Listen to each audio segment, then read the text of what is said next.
ನಮಸ್ಕಾರ. ಒಂದ್ ಹೊಸ ಐಡಿಯಾ ವರ್ಕ್ ಆಗ್ತಿದೆಯಾ ಇಲ್ವಾ ಅಂತ ಕೇವಲ ಅನಿಸಿಕೆಗಳಿಂದ ಹೇಳೋಕೆ ಆಗಲ್ಲ. ಹಾಗಿದ್ರೆ ನಿಜವಾಗ್ಲೂ ನಮ್ಮ ಪ್ರೋಗ್ರೆಸ್ ಅಳಿಯೋದು ಹೇಗೆ? ಬನ್ನಿ, ಈ ಸಂಖ್ಯೆಗಳು ಹೇಗೆ ನಮಗೆ ದಾರಿ ತೋರಿಸ್ಬೋದು ಅಂತ ನೋಡೋಣ. ಇದು ಬಹುಶಃ ಪ್ರತಿಯೊಬ್ಬ ಫೌಂಡರ್ ಮತ್ತು ಇನೋವೇಟರ್ಗೆ ತಲೆಕೆಡಿಸೋ ಪ್ರಶ್ನೆ ಅನ್ಸುತ್ತೆ. ಐಡಿಯಾ ಅಂತೂ ಸೂಪರ್ ಆಗಿರ್ಬೋದು, ಆದ್ರೆ ಅದು ನಿಜವಾಗ್ಲೂ ಮಾರುಕಟ್ಟೆಯಲ್ಲಿ ಕ್ಲಿಕ್ ಆಗ್ತಿದೆಯಾ ಅಂತ ಖಚಿತವಾಗಿ ಹೇಳೋದು ಹೇಗೆ? ಶುರುವಿನಲ್ಲಿ ಹೇಗಿರುತ್ತೆ ಅಂದ್ರೆ ಎಲ್ಲವೂ confusing. Team members, friends, investors ಪ್ರತಿಯೊಬ್ಬರಿಗೂ ಅವರದೇ ಆದ ಅಭಿಪ್ರಾಯ ಇರುತ್ತೆ.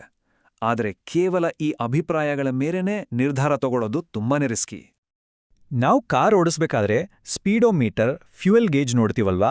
ಅದೇ ರೀತಿ ಒಂದು ಬಿಸ್ನೆಸ್ ಹೇಗೆ ನಡೀತಿದೆ ಅಂತ ತಿಳಿಯೋಕೆ ನಮಗೆ ಮೆಟ್ರಿಕ್ಗಳ ಒಂದು ಡ್ಯಾಶ್ಬೋರ್ಡ್ ಬೇಕು. ಇದೇ ನಮ್ಮ ಗೈಡ್. ಹಾಗಾದ್ರೆ ಬನ್ನಿ, ನಮ್ಮದೇ ಆದ ಒಂದು ಡ್ಯಾಶ್ಬೋರ್ಡ್ ರೆಡಿ ಮಾಡೋಣ. ಇದರಲ್ಲಿ 3 ಮುಖ್ಯ ಭಾಗಗಳಿವೆ. ಮೊದಲನೇದು ಪೀಪಲ್ ಪ್ಯಾನಲ್, ಇದು ನಮ್ಮ ಗ್ರಾಹಕರ ಬಗ್ಗೆ ಹೇಳುತ್ತೆ. ಎರಡನೇದು ಗ್ರೋತ್ ಇಂಜಿನ್, ಇದು ನಮ್ಮ ಬೆಳವಣಿಗೆಯನ್ನು ತೋರಿಸುತ್ತೆ. ಮತ್ತು ಮೂರನೇದು ಮನಿ ಮಾನಿಟರ್, ಇದು ನಮ್ಮ ಹಣಕಾಸಿನ ಆರೋಗ್ಯ ಹೇಗಿದೆ ಅಂತ ತಿಳಿಸುತ್ತೆ. ಒಂದೊಂದಾಗಿ ಶುರು ಮಾಡೋಣ, ಸರಿನಾ? ಸರಿ, ನಮ್ಮ ಡ್ಯಾಶ್ಬೋರ್ಡ್ನ ಮೊದಲ ಪ್ಯಾನೆಲ್ಗೆ ಬರೋಣ. ಇಲ್ಲಿ ನಮ್ಮ ಫೋಕಸ್ ಇರೋದು ಬಳಕೆದಾರರ ಮೇಲೆ. ನಮ್ಮ ಪ್ರಾಡಕ್ಟ್ ಅಥವಾ ಸರ್ವಿಸನ್ನ ಜನ ನಿಜವಾಗ್ಲೂ ಬಳಸ್ತಿದಾರಾ? ಮತ್ತು ಅತಿ ಮುಖ್ಯವಾಗಿ ಅವರು ಮತ್ತೆ ಮತ್ತೆ ಬರ್ತಿದಾರಾ? ನಮ್ಮ ಬಳಕೆದಾರರನ್ನ ಅರ್ಥ ಮಾಡ್ಕೊಳ್ಳೋಕ್ಕೆ ನಾವು ತುಂಬ ಮೆಟ್ರಿಕ್ಸ್ ನೋಡಬಹುದು. ಎಷ್ಟು ಜನ ನಮ್ಮ ಆ್ಯಪ್ ಬಳಸ್ತಿದ್ದಾರೆ, ಎಷ್ಟು ಹೊತ್ತು ಇರ್ತಾರೆ, ಅವ್ರಿಗೆ ಯಾವ ಫೀಚರ್ಗಳು ಇಷ್ಟ, ಇದೆಲ್ಲ ಮುಖ್ಯನೇ. ಆದರೆ ಇದೆಲ್ಲದಕ್ಕಿಂತನೂ ಒಂದು ಮೆಟ್ರಿಕ್ ಇದೆ, ಅದು ಸೂಪರ್ ಇಂಪಾರ್ಟೆಂಟ್. ಅದೇ ರಿಟೆನ್ಷನ್. ಸಿಂಪಲ್ ಆಗಿ ಹೇಳಬೇಕು ಅಂದ್ರೆ, ರಿಟೆನ್ಷನ್ ಅಂದ್ರೆ ನಮ್ಮತ್ರ ಬಂದಿರೋ ಕಸ್ಟಮರ್ಸ್ ನಮ್ಮ ಜೊತೆಯಲ್ಲೇ ಉಳಿದುಕೊಳ್ಳೋದು. ಅಂದ್ಕೊಳ್ಳಿ, 100 ಜನ ನಿಮ್ಮ ಆ್ಯಪ್ ಡೌನ್ಲೋಡ್ ಮಾಡಿದ್ರೆ 1 ತಿಂಗಳ ನಂತರ ಅವರಲ್ಲಿ ಎಷ್ಟು ಜನ ಇನ್ನೂ ಅದನ್ನ ಬಳಸ್ತಾ ಇದ್ದಾರೆ? ಅದೇ ನಿಮ್ಮ ರಿಟೆನ್ಷನ್ ದರ. ಇದು ನಿಮ್ಮ ಪ್ರಾಡಕ್ಟ್ ಜನರಿಗೆ ಎಷ್ಟು ಇಷ್ಟ ಆಗ್ತಿದೆ ಅನ್ನೋದರ ನಿಜವಾದ ಅಳತೆಗೋಲು. ಈ ಗ್ರಾಫ್ ನೋಡಿ, ಇದು ಸಮಯ ಕೆಳದಂತೆ ರಿಟೆನ್ಷನ್ ಹೇಗೆ ಬದಲಾಗತ್ತೆ ಅಂತ ತೋರಿಸುತ್ತೆ. ಮೊದಲನೇ ದಿನ 80% ಜನ ವಾಪಸ್ ಬಂದಿದ್ದಾರೆ, ಆದರೆ 30ನೇ ದಿನದ ಹೊತ್ತಿಗೆ ಕೇವಲ 20% ಜನ ಮಾತ್ರ ಉಳಿದಿದ್ದಾರೆ. ಇದರರ್ಥ ಏನು ಗೊತ್ತಾ? ಜನರಿಗೆ ನಿಮ್ಮ ಪ್ರಾಡಕ್ಟ್ ಶುರುವಲ್ಲಿ ಇಷ್ಟ ಆಗ್ತಿದೆ, ಆದರೆ ಅದನ್ನು ದೀರ್ಘಕಾಲ ಬಳಸೋಕೆ ಒಂದು ಗಟ್ಟಿ ಕಾರಣ ಸಿಗ್ತಿಲ್ಲ. ರಿಟೆನ್ಷನ್ ರೇಟ್ ಒಂದು ಹಂತದ ನಂತರ ಸ್ಟೇಬಲ್ ಆದರೆ ಅದು ಒಂದು ಹೆಲ್ದಿ ಸೈನ್. ರಿಟೆನ್ಷನ್ ಅನ್ನೋದು ನಾಣ್ಯದ ಒಂದು ಮುಖ ಆದರೆ ಚರ್ನ್ ಅನ್ನೋದು ಇನ್ನೊಂದು ಮುಖ. ಚರ್ನ್ ಅಂದ್ರೆ ಬಳಕೆದಾರರನ್ನ ಕಳ್ಕೊಳ್ಳೋದು. ನಿಮ್ಮ ಚರ್ನ್ ರೇಟ್ ಜಾಸ್ತಿ ಇದ್ರೆ ಅದು ನಿಮ್ಮ ಬಕೆಟ್ನಲ್ಲಿ ತೂತು ಬಿದ್ದಂಗೆ. ನೀವು ಎಷ್ಟು ಹೊಸ ಬಳಕೆದಾರರನ್ನ ತಂದರೂ ಹಳೆಯವರು ಸೋರಿ ಹೋಗ್ತಾನೆ ಇರ್ತಾರೆ. ಸರಿ, ನಮ್ಮ ಪ್ರಾಡಕ್ಟ್ ಚೆನ್ನಾಗಿದೆ, ಜನ ಅದನ್ನ ಬಳಸ್ತಾ ಇದ್ದಾರೆ ಅನ್ಕೊಳ್ಳೋಣ. ನೆಕ್ಸ್ಟ್ ಪ್ರಶ್ನೆ ಏನು? ನಾವು ಹೊಸ ಗ್ರಾಹಕರನ್ನ ಹೇಗೆ ಗಳಿಸ್ತಾ ಇದ್ದೀವಿ? ಇದು ನಮ್ಮ ಡ್ಯಾಶ್ಬೋರ್ಡ್ನ ಎರಡನೇ ಭಾಗ, ಗ್ರೋತ್ ಇಂಜಿನ್ನು.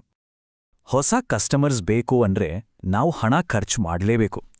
ಅದು ಫೇಸ್ಬುಕ್ ಆಡ್ಸ್ ಇರ್ಬೋದು, ಸೇಲ್ಸ್ ಟೀಮ್ ಸ್ಯಾಲ್ರಿ ಇರ್ಬೋದು. ಒಬ್ಬ ಹೊಸ ಕಸ್ಟಮರನ್ನ ಪಡೆಯೋಕೆ ನಾವು ಆವ್ರೇಜ್ ಆಗಿ ಎಷ್ಟು ಖರ್ಚು ಮಾಡ್ತೀವಿ? ಅದನ್ನೇ ನಾವು ಕಸ್ಟಮರ್ ಆಕ್ವಿಸಿಷನ್ ಕಾಸ್ಟ್ ಅಥವಾ CAC ಅಂತ ಕರೆಯೋದು.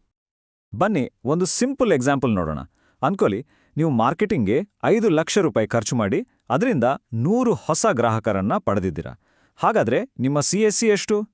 5 ಲಕ್ಷವನ್ನ 100ರಿಂದ ಭಾಗಿಸಿದ್ರೆ 5,000 ರೂಪಾಯಿ. ಅಂದ್ರೆ ಒಬ್ಬ ಗ್ರಾಹಕನನ್ನ ಪಡೆಯೋಕೆ ನೀವು 5,000 ರೂಪಾಯಿ ಖರ್ಚು ಮಾಡಿದ್ದೀರಾ ಅಂತ ಅರ್ಥ. ಈಗ CAC ಜೊತೆ ನೋಡಬೇಕಾದ ಇನ್ನೊಂದು ಪ್ರಮುಖ ಮೆಟ್ರಿಕ್, ಅದೇ ಕಸ್ಟಮರ್ ಲೈಫ್ ಟೈಮ್ ವ್ಯಾಲ್ಯೂ ಅಥವಾ CLV. ಅಂದ್ರೆ ಒಬ್ಬ ಗ್ರಾಹಕ ತನ್ನ ಪೂರ್ತಿ ಲೈಫ್ ಟೈಮ್ನಲ್ಲಿ ನಿಮ್ಗೆ ಒಟ್ಟಾರೆಯಾಗಿ ಎಷ್ಟು ಆದಾಯ ತಂದ್ಕೊಡಬಹುದು ಅನ್ನೋದರ ಒಂದು ಅಂದಾಜು ಇದು. ನೋಡಿ, ಇದು ಬಿಸ್ನೆಸ್ನ ಗೋಲ್ಡನ್ ರೂಲ್ ಅಂತಾನೆ ಹೇಳ್ಬೋದು. ನಿಮ್ಮ CLV ಯಾವಾಗ್ಲೂ CACಗಿಂತ ಜಾಸ್ತಿ ಇರಲೇಬೇಕು. ಅಂದ್ರೆ ಒಬ್ಬ ಗ್ರಾಹಕನು ತರೋಕೆ ನೀವು ಖರ್ಚು ಮಾಡೋ ದುಡ್ಡಿಗಿಂತ ಆ ಗ್ರಾಹಕನಿಂದ ನಿಮ್ಗೆ ಬರೋ ಆದಾಯ ಜಾಸ್ತಿ ಇರಲೇಬೇಕು. ಒಂದು ವೇಳೆ ಹಾಗೆ ಇಲ್ಲದಿದ್ರೆ ನೀವು ಹೆಚ್ಚು ಗ್ರಾಹಕರನ್ನು ಪಡೆದಷ್ಟು ಹೆಚ್ಚು ನಷ್ಟ ಅನುಭವಿಸ್ತೀರಾ. ತುಂಬಾ ಬಿಸ್ನೆಸ್ ಮಾಡೆಲ್ಗಳಲ್ಲಿ, ಅದರಲ್ಲೂ ಫ್ರೀಮಿಯಂ ಮಾಡೆಲ್ಗಳಲ್ಲಿ ಈ ಮೆಟ್ರಿಕ್ ತುಂಬಾನೇ ಮುಖ್ಯ. ಅಂದ್ರೆ ನಮ್ಮ ಫ್ರೀ ಸರ್ವಿಸ್ ಬಳಸೋರಲ್ಲಿ ಎಷ್ಟು ಜನ ದುಡ್ಡು ಕೊಟ್ಟು ಪೇಯ್ಡ್ ಕಸ್ಟಮರ್ಸ್ ಆಗ್ತಾರೆ ಅನ್ನೋದು. ಇಲ್ಲಿ ನೋಡಿ, 100 ಜನ ಫ್ರೀ ಯೂಸರ್ಸ್ ಇದ್ರೆ ಅದರಲ್ಲಿ ಕೇವಲ 15 ಜನ ಮಾತ್ರ ಪಾವತಿಸಿದ ಚಂದಾದಾರರಾಗಿದ್ದಾರೆ. ಈ ರೇಟ್ ಜಾಸ್ತಿ ಮಾಡೋದು ಬೆಳವಣಿಗೆಗೆ ತುಂಬಾನೇ ಮುಖ್ಯ. ಸರಿ, ಈಗ ನಮ್ಮ ಡ್ಯಾಶ್ಬೋರ್ಡ್ನ ಫೈನಲ್ ಮತ್ತೆ ಅಷ್ಟೇ ಇಂಪಾರ್ಟೆಂಟ್ ಪಾರ್ಟ್ಗೆ ಬರೋಣ. ಅದು ಮನಿ ಮಾನಿಟರ್.